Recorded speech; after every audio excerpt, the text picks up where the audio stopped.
우리 오늘 비유 5번째 시간 한밤중의 친구 비유인데요.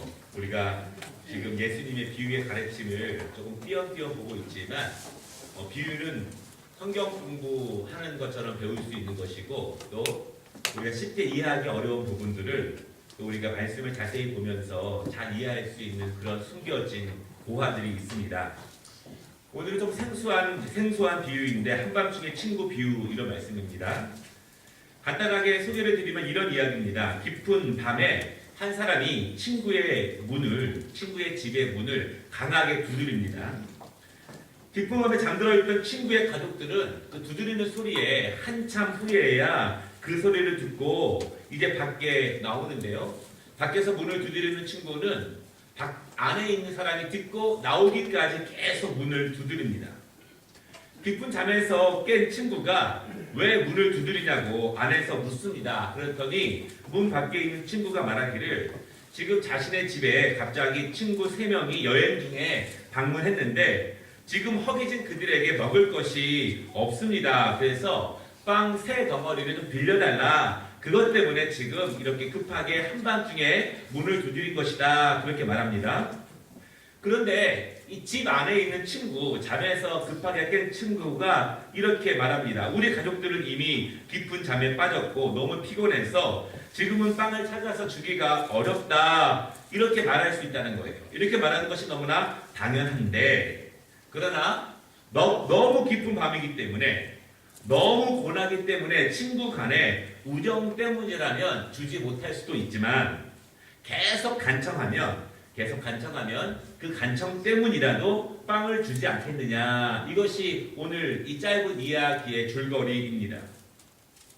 오늘 그런데 여러분 이 비유에 중요한 포인트들이 있습니다. 오늘 누가복음 11장을 보는데요. 누가복음 11장 전체는 기도에 대한 이야기가 있습니다.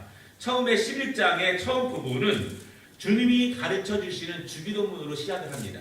기도로 시작하는 장입니다. 그리고 이 비유가 있습니다. 이 비유가 끝난 다음에는 어떤 이야기가 있냐면 우리가 잘 알고 있는 기도에 대한 이런 기도인데요. 구하라 그러면 주실 것이요. 찾으렴 찾을 것이요. 우리가 잘 알고 있는 그 구하는 자에 대한 기도에 대한 이야기가 오늘 비유 다음에 있습니다.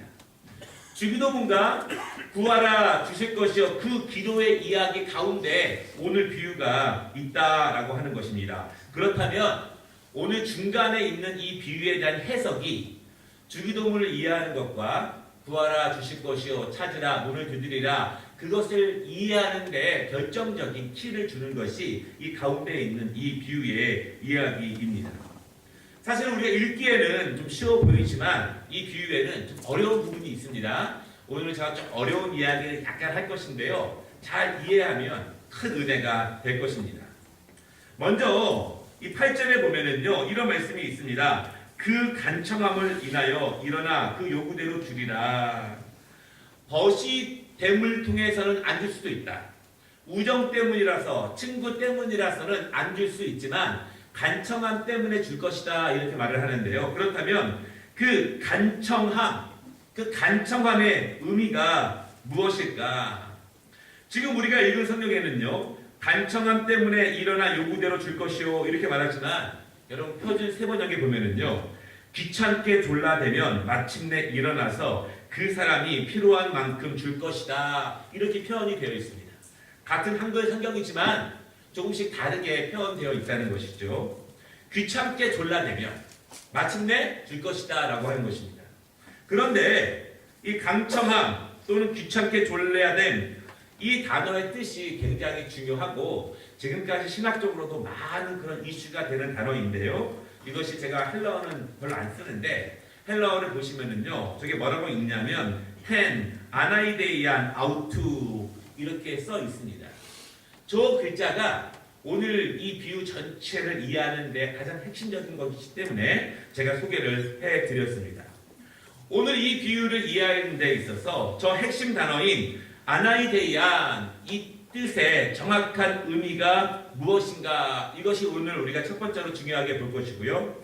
두 번째는 그러면 이 단어가 요청을 하는 사람에게 해당되는 것인가 아니면 요청을 받는 사람에게 해당되는 것이냐 그거에 따라서 오늘 본문의 이야기가 많이 달라질 수 있습니다.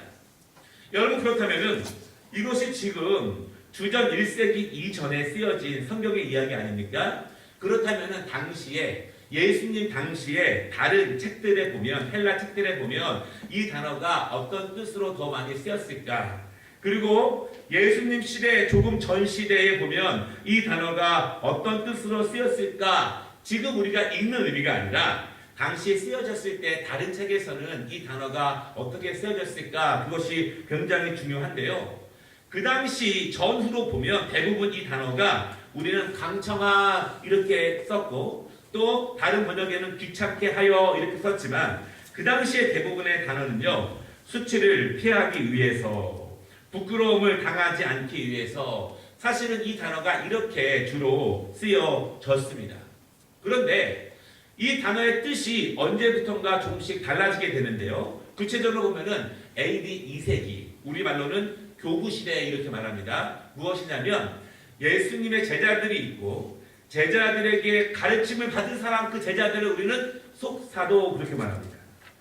예수님의 제자로 가르침을 받은 속사도, 그 사람들에게 가르침을 받은 사람들을 교부, 교회 아버지다 이렇게 이야기하는데 그 시대부터는 사실은 복음이 훨씬 더 세계적으로 퍼져 있을 때인데 그때부터 이 단어의 뜻이 조금 바뀌었는데 그때 그 다음부터는 뭐라고 번역됐냐면 영어로 말하면요 persistence, 한국말로 하면 인내하는 것, 끈질긴 것, 간청하는 것, 그렇게 AD 2세기부터 사실은 우리가 지금 이해하는 것처럼 그렇게 이 단어에 대한 해석이 조금 달라졌다라고 하는 것입니다. 사실 지금은 여러분 2000년대 들어와서 이 비유를 해석할 때 이 단어를 예수님 당시의 뜻으로 해석하는 것이 옳다 이렇게 더 많이 이야기를 합니다. 결국은 이 단어에 대한 의미가 나중에 빵을 얻게 되는데 간청함과 끈질기게 원하는 행위 때문에 빵을 주는 것이냐 아니면 수치를 피하기 위해서 빵을 주는 것이냐, 그러한 두 가지 차이로 이 해석이 조금 달라지게 됩니다. 예수님 당시의 뜻으로 해석을 해보면 계속 문을 두드리고 빵을 달라고 요청을 하면 수치를 피하기 위해서 빵을 준다. 이것이 조금 더 적합한 그런 해석입니다. 여러분, 그러면 더 중요한 것이 있습니다. 그러면 수치를 피하는 그 주체가 누구인가라고 하는 것이죠. 쉽게 말하면 밖에서 창피함을 무릅쓰고 한밤중에 빵을 좀 달라고 문을 두들기고 있는 그 사람이 너무 무안해하지 않도록, 수치를 당하지 않도록 그래서 빵을 주는 것이냐, 수치의 대상이 밖에서 문을 두드리는 사람이냐, 아니면 안에서 이제 밖에서 문 두드리고 있는 사람인데 내가 빵을 안 주고 있지 않습니까? 졸리고 피곤하고 여러 가지 이유가 있어서, 그러면 집 안에 있는 사람의 수치를 당하지 않기 위해서 빵을 주는 것이냐, 그 차이가 분명히 있습니다. 더 쉽게 이야기하면 예수님 당시까지만 해도, 그쵸? 예수님 당시까지만 해도 이 단어가 수치에 대한 것이었는데 그 다음에 우리 한글 성경으로 이해하거나 아니면 라틴어 해석을 보면은 이 단어를 사실은 문 밖에 있는 사람이, 여러분 지금 우리가 강청함 때문에 귀찮게 하기 위해서 이 말을 해석을 해보면 사실은 AD 2세기 이후에 있는 해석처럼 문 밖에서 두들기고 있는 사람, 그 사람이 너무 무안하지 않도록 빵을 준다. 사실 이것이 훨씬 더 우세한 해석이었습니다. 그러나 사실은 조금 다릅니다. 만약에 이 아나이데이아, 수치를 무릅쓰고 수치를 당하지 않기 위해서 이것을 여러분 만약에 이 집 밖에 있는 문을 두드리고 있는 사람의 입장에서 해석을 한다면 제가 이렇게 해석할 수 있습니다. 만약에 제가 집 안에 있는 친구예요. 그럼 이렇게 말할 수 있습니다. 지금 문 밖에서 빵을 달라고 한 친구가 밤중에 요청을 합니다. 근데 친구니까 내가 너무 피곤하기 때문에 야 내일 와, 내일 아침에 줄게, 이렇게 말할 수 있는 건 친구의 관계 아닙니까? 그런데 계속 요청을 하면은 그 밖에 있는 친구가 부끄럽고 수치를 당하고 또 찾아온 손님 3명에게 면목이 안 쓰지 않습니까? 그래서 그 친구의 면을 생각해서 안에 있는 내가 그 빵을 준다. 이렇게 생각해 볼 수 있다라고 하는 것입니다. 여러분, 그런데 사실은 지금 우리가 이 한글 성경에서 해석하는 것처럼 AD 2세기 이후에 여러분, 우리가 끈질긴 과부의 청혼을 기도를 잘 합니다. 그렇죠? 아무리 무익한 주인이라 할지라도, 재판관이라 할지라도 그 과부가 끈질기게 기도하고 요청하면 그 끈질기 때문이라도 그 불의한 재판관도 들어준다. 그러므로 우리는 불의한 재판관이라 할지라도 간절하게 기도해야 한다. 이렇게 해석할 수가 굉장히 많이 있죠. 물론 그 비유는 그렇게 해석할 때가 굉장히 많이 있습니다. 그런데 AD 2세기 이후에 저 단어를 지금 우리식으로 밖에 있는 사람을 수치를 당하지 않기 위해서 빵을 주는 것처럼 해석하고 있지만, 제가 말씀드린 것처럼 2000년도 이후에는 많이 해석이 바뀌었습니다. 어떤 해석이냐면요, 중동 지역에서 30년 이상 살면서 중동 문화를 연구한 학자 중에서 케네시 베일이라는 사람이 있습니다. 저도 미국에 있을 때 아직 살아계시거든요. 이분의 강의를 직접 들었고, 이 책도 굉장히 유명한 책인데, 이 책에 보면은 이런 해석이 있습니다. 제가 읽어드릴게요. 이 비율은 개인과 전체 공동체를 분리시키지 않는다. 수치와 부끄러움과 체면을 생명처럼 여기는 중동 문화 배경을 이해해야 한다. 개인 중심의 서구 문화의 배경에서 이해하면 안 된다라고 하는 것이 최근 발견된 이 비유의 핵심 이해예요.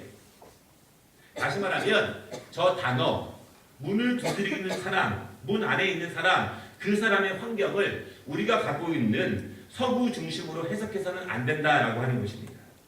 여러분, 당시의 마을이나 공동체는요, 2000년 전 아닙니까? 그때는 지금처럼 큰 공동체가 아니었습니다. 그 마을 사람들은 대부분 다 알고 지내는 그런 공동체입니다. 한 가정에서 벌어지는 행사는 마을 전체의 축제가 되기도 합니다. 마을에서의 결혼식이 축제가 되고 한 사람의 장례식이 마을 전체의 슬픔이 되는 것입니다. 가정과 마을이 분리되는 것이 아니라 전체가 함께 기뻐하고 전체가 함께 슬퍼하는 것이 당시 가나안 지역과 중동 지역에 있는 중요한 문화적인 그런 유산이다라고 하는 것입니다. 만약 멀리서 한 가정에 손님이 오면 한 가정의 손님이라고 해서 그냥 두는 것이 아니라 한 가정의 손님은 마을 전체의 손님이기도 하기 때문에 마을 전체가 함께 환대해주고 함께 대접을 해줘야 되는 것이 당시의 모습입니다. 만약에 그래서 손님을 맞은 그 가정에서 마을의 다른 사람들에게 도움을 요청한다면 그 마을 사람들은요, 함께 도와주어야 하는 것이 의무이자 책임이고 그것이 마을을 이끌어가는 법이고 사랑의 모습입니다. 만약에 우리 집에 손님이 왔는데 내가 그 사람에게 도와달라고 요청을 했는데 그 사람이 돕지를 않으면 사실은 마을의 공동체 일원으로서 그 책임을 다하지 않았다는 것 때문에 욕을 먹고 손가락질을 받고 수치를 당할 수 있다라고 하는 것입니다. 여러분, 이 본문은요, 명백하게 기도에 대한 비유입니다. 예수님께서 주기도문에 대해서 가르쳐 주시고 이 비유를 주셨고 그 이후에 구하라, 찾으라, 문을 두드리라 이렇게 말씀하십니다. 우리가 물론 문을 두드리고 찾고 그리고 또한 구해야 되지만 우리가 열심히 한다고 해서 강력하게 한다고 해서 귀찮아서 졸라대는 것 때문에 하나님이 주시는 것은 아니라라고 하는 해석을 우리가 이 말씀을 통해서 우리가 볼 수 있습니다. 물론 우리가 기도할 때 열심히 구해야 되죠. 열심히 찾고 열심히 두드려야 되는데 그렇게 무작정 졸라댄다고 해서 하나님이 주시는 것은 아니다라고 하는 것이 오늘 저 단어의 중요한 뜻입니다. 그럼 제가 결론을 세 가지로 말씀을 드려보겠습니다. 당시의 문화적인 상황에서 이 본문의 비유를 이해해 본다면 문을 두드리는 집 밖에 있는 친구는 집 안에 있는 사람이 반드시 빵을 줄 것이라는 믿음으로 빵을 달라고 요구하는 것입니다.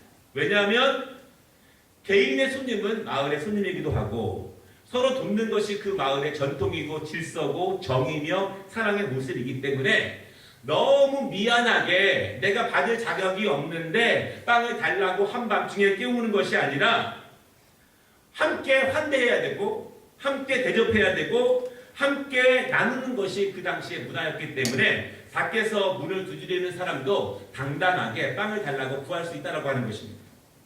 두 번째, 집 안에 있는 사람은요, 반드시 빵을 주어야 합니다.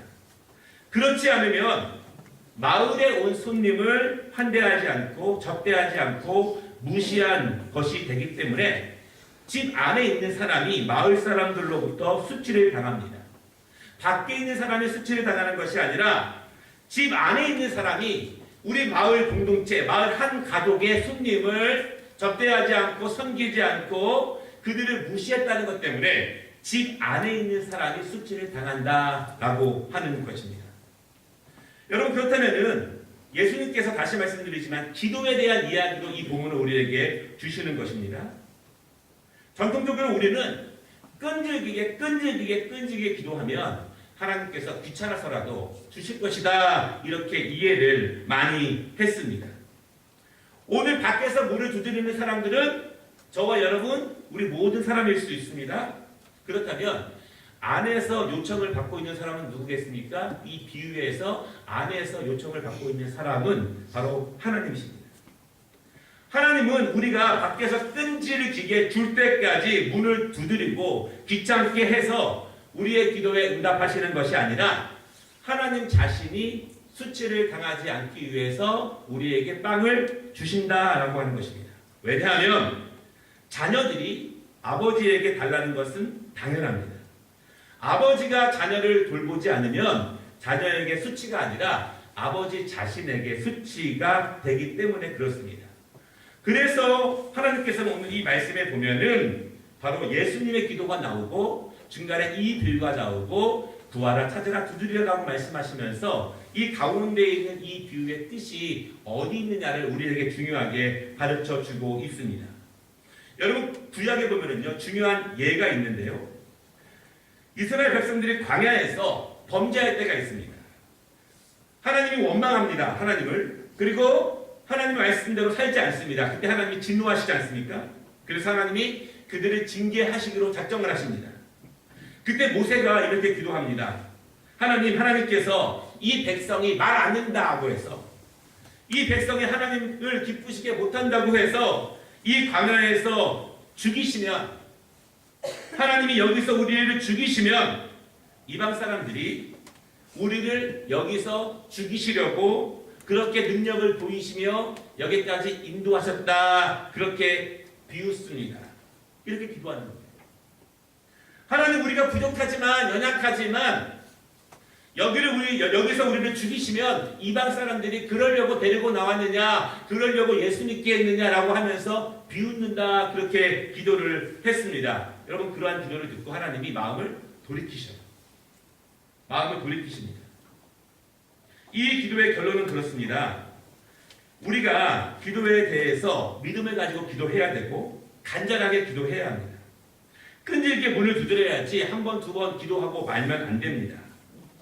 하나님께서는 그렇게 문을 두드리는 자에게 빵을 주십니다. 왜? 하나님 자신이 수치를 당하지 않기 위해서 빵을 주시는 거예요. 문을 두드리면 빵을 주십니다. 왜? 아버지 노릇을 하시려고 빵을 주시는 것입니다. 우리가 그 믿음으로 기도한다면 보다 더 담대하게 기도할 수 있고, 오늘 주기도문에 있는 것처럼 그 하늘아버지가 이미 하늘에서 이루신 뜻을 이 땅에서 이루실 수 있는 것이고, 우리의 죄를 용서하시는 것이고, 그래서 우리에게 일용할 양식을 제공해 주시는 것입니다. 사랑하는 여러분, 오늘도 우리가 우리 아버지께서 아버지 노릇을 잘 하실 수 있도록 간절하게 사모함으로 기도하시기를 바랍니다. 또한 당당함으로 믿음으로 기도할 때 하나님께서 우리의 기도에 응답하신다는 사실을 분명히 믿으시기를 주님의 이름으로 축원합니다. 기도하겠습니다.